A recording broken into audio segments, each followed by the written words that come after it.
Welcome everyone to another episode of Tips from My Garage. My name is Lisiate Tonga. I am the father of two boys, husband to a beautiful wife, owner of online consulting business Upgrade Version U.0, and author of ebook Q&A Between Two Addicts. And today I want to talk to you about the unpopular truth.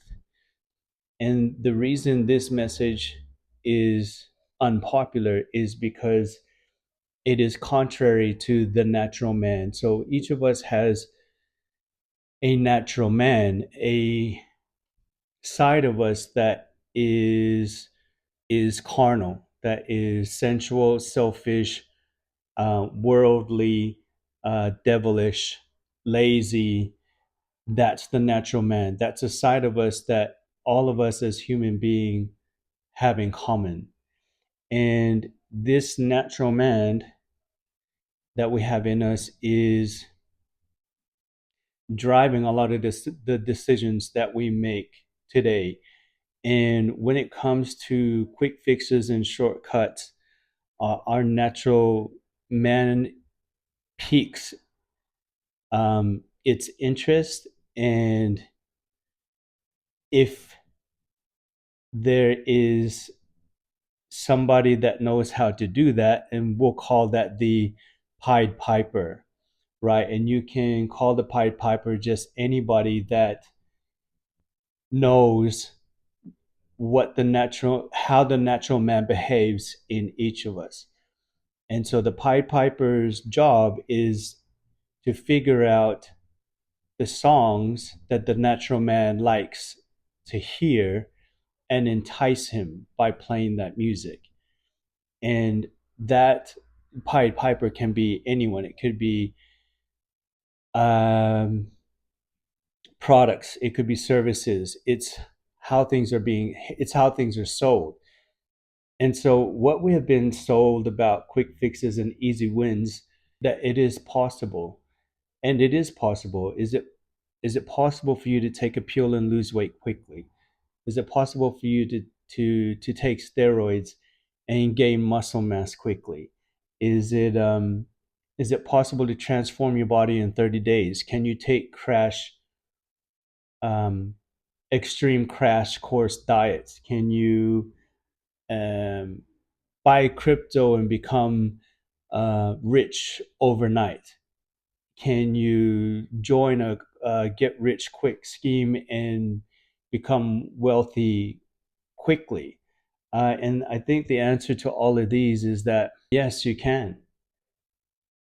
Yes, you can. But what we don't talk about nearly as much is the consequences to these shortcuts, the possibility of the shortcut not working, and then what the consequences are of them. And there is a downside to quick fixes, and there are dangers that it does pose, and we don't discuss these things enough. And in fact, there is a side of us that would prefer not to know the other side of it, because our desires for quick fix solutions that require no struggle is so great.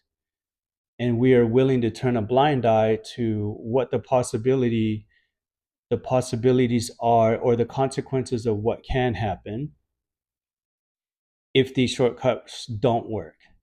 The reason fast result schemes exist in the first place is because of our human nature.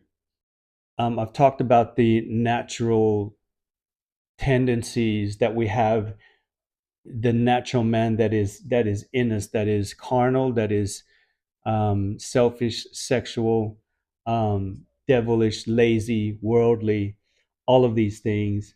And the fast scheme results, they appeal to our carnal senses.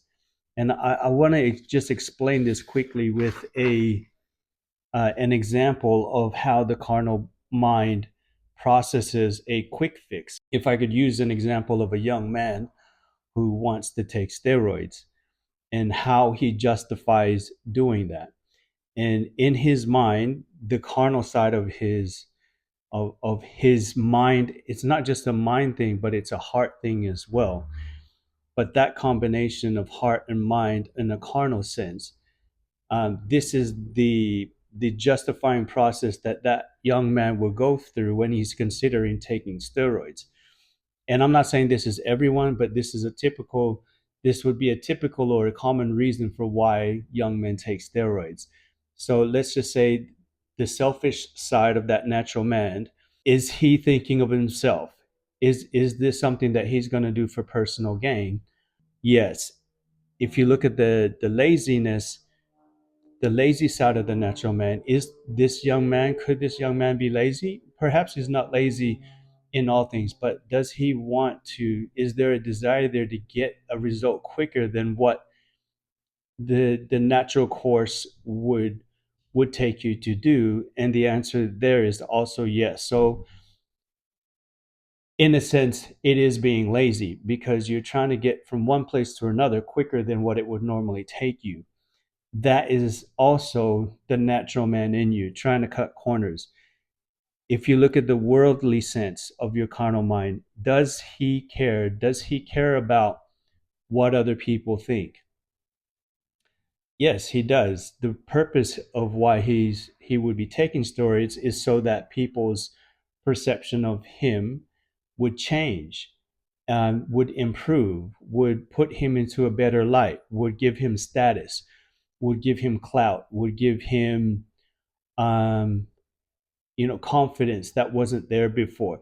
So in a worldly sense, is that a worldly thing, a desire to want to impress people? Absolutely. And if you look at the sensual side of it, so the carnal mind, that side of it, um, is this something that would put him in a better light, that would be more appealing or attractive to a young woman? Or would it allow him to be able to gain sexual favor from whatever his lustful hearts or desires would want? And yes, that would be another reason why the young man would do it. So this is just an example, a simple example of how the carnal mind actually works, and how it justifies things, how it would justify a quick fix for us, something that we could get quickly without having to struggle the way that you would if you would try to do things naturally, or the long way, or the correct way. People who are impatient and who value comfort over work, are the easiest people to exploit. And I'll give you three reasons for why that is. And the first one is because they lack discipline. So when people are impatient, they can't wait for things. They have to have things now. They're looking for the quickest way to get from one place to another, or from one thing to another, and they can't control that, or they choose not to control that side of themselves. They also lack self-control. So when you can't pull the reins on your passions, or you can't pull the reins on your emotional state, or you can't put your emotional state in check, then you also lack self-control. And and this is a really important one. They haven't learned how to delay gratification. And I think that comes from when you're at a younger age. If you learn to delay gratification early on in your life, then it's easier for you to delay gratification when you get older. But if you haven't learned how to delay gratification, then you're always going to be impatient. You're always going to want a quick fix. You're always going to want to cut corners. When you also couple that with valuing comfort um, over hard work, then you're in a real predicament, because that combination of impatience and valuing comfort over hard work, is going to keep you in a state where you're never going to want to delay gratification. And if you don't want to delay gratification, then you're never going to learn. You're never going to learn a lot of the qualities, You're not going to gain a lot of the experience. You're not going to develop yourself in a way that's going to be productive. That's going to strive for greatness. That's going to want to become successful. That's going to want to do things in the truest form with integrity. That's why those people are the easiest to exploit. What has always worked when it comes to real change? There's three things. The first thing is that slow and steady wins the race. Now we've all read the story of the hare and the tortoise in the race, and right off the bat, the hare starts zooming around the course, and the tortoise, he just goes at his own speed, not faster, not any slower, just the speed of just his own pace, which was slow, but it was steady. And so what does the hare do? Well, the hare is just running around the course and he's thinking, I can just win this at any time.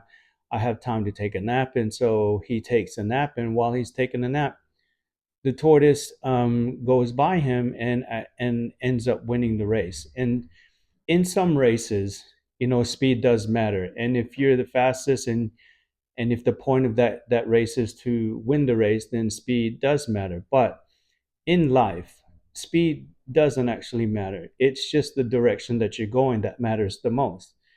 And so if you're heading in the right direction and if you're going at a snail's pace or a tortoise's pace, slow and steady, but you're heading in the right direction, you're going to continue to make progress throughout the rest of your life. And so that has always worked for real change. The other thing is being consistent. If you're doing the same thing over and over and over again, and you you stay disciplined, you create the momentum, you stay consistent with what you're doing, there's nothing but good things that can come from consistency. Consistency is one of the principles of success. If you can be consistent and stay disciplined, then you're going to reach your goals, or you're going to reach the destination, or you're going to continue in the right direction, or whatever direction that you're heading. And the third thing I would say is having a purpose. So having a purpose is so important because this is what drives you at the end of the day is what you're doing it for. If you don't have anything that you're doing anything for, then you're going to end up nowhere fast or somewhere else fast. But having a direction to point to and have it being have a purpose and be meaningful, that is what's going to give you motivation. That's going to continue to drive you. That's why people say, and I've said this in the past, is that you have to have a strong enough why. If the reason that you want to do the right thing is so that you can see if you can do it for a 6 month period, let's say that you want to stay sober for 6 months. Um, yeah, can you do it? Yeah, probably you can do it. But is there a purpose behind that? Is there something meaningful behind that, or is it just to see if you can do it, or to join a fad where other people are doing it? Yeah, that's not purposeful. If the reason that you want to become sober is so that you can be a better father, is so that you can become successful, so that you can provide for your family, or if you want to just change the world, make the world a better place in one way or another.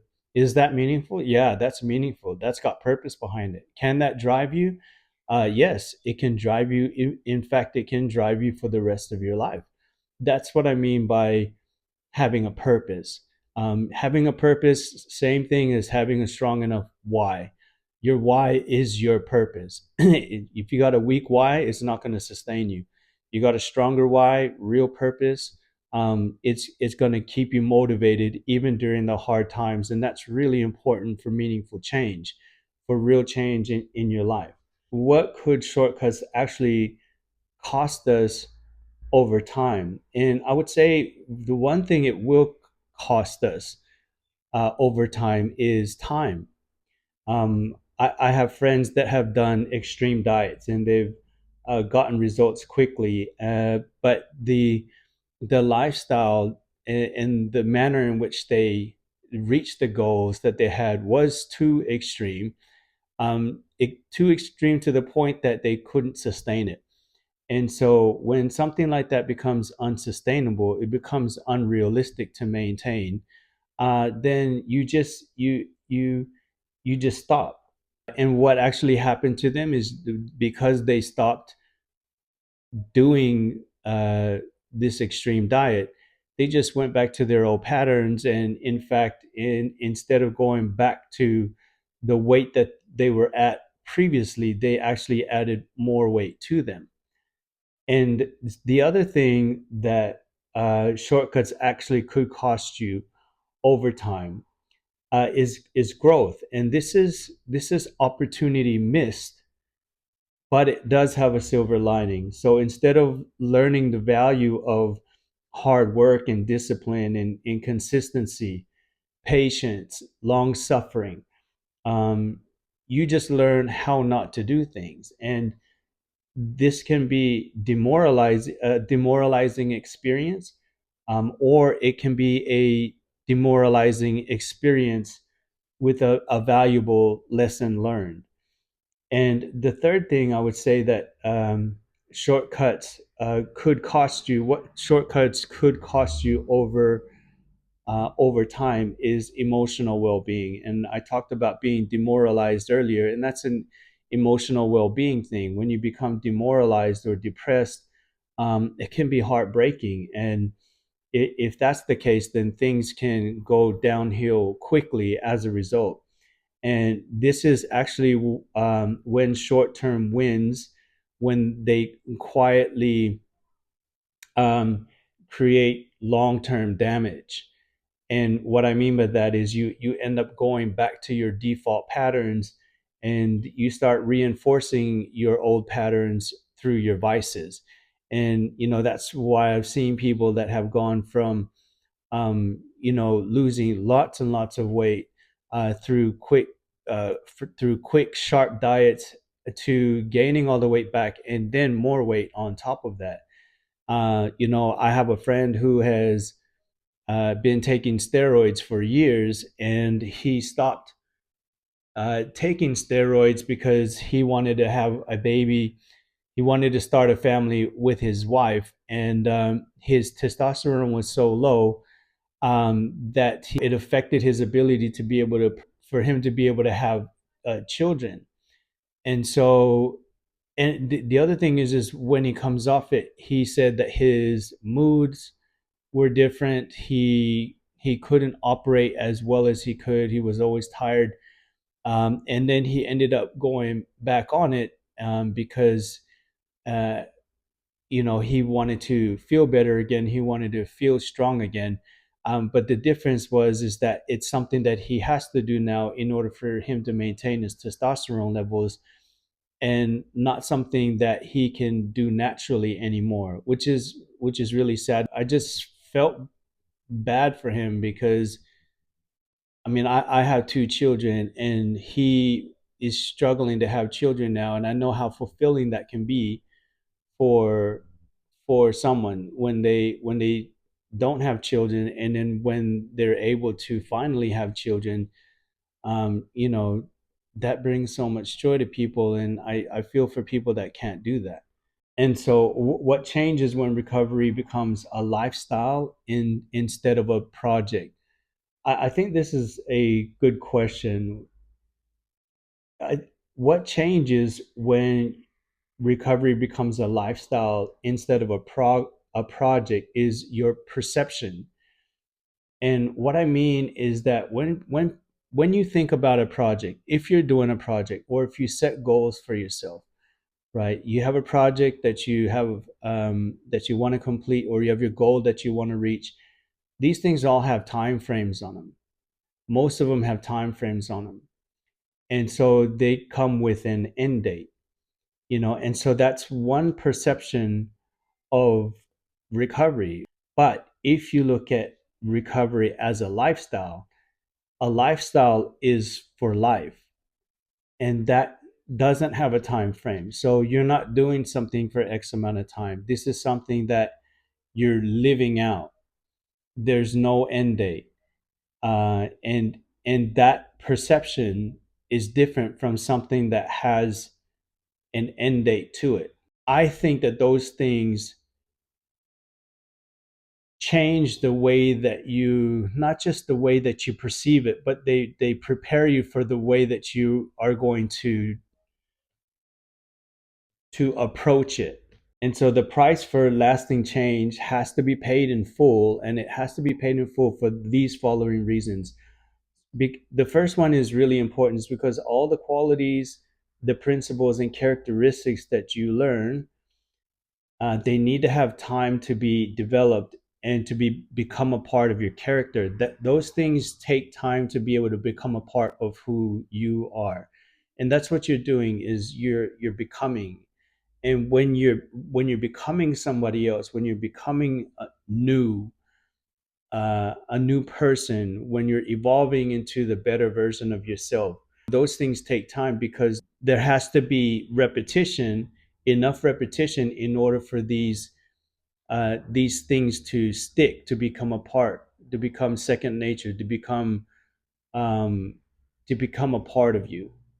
You need to have done your due diligence so that your way of life continues to move you forward until the end.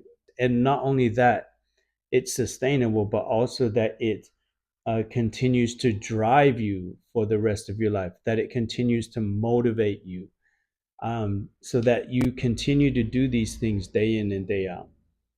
And I would say the last thing is that you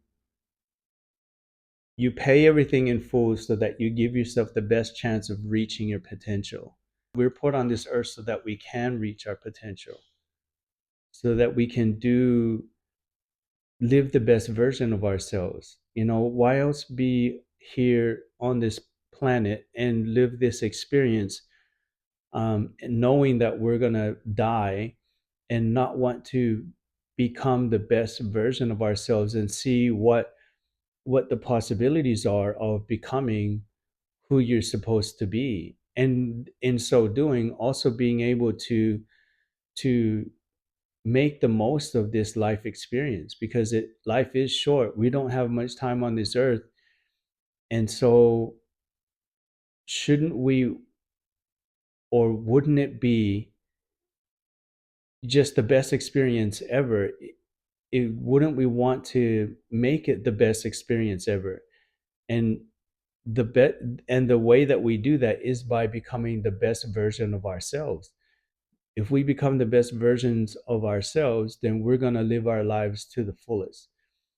And I would think that if you lived your life to the fullest, because you have realized your potential or have strived to live out your potential, then you can get to the end of your life and be happy with yourself and be satisfied, and feel comforted and satiated, you know, and still be full of joy, knowing that you have become, and that you didn't take any shortcuts, that you just kept things slow and steady, and as a result you learned what you needed to learn, and then became who you were supposed to be, and as a result lived your life to the fullest.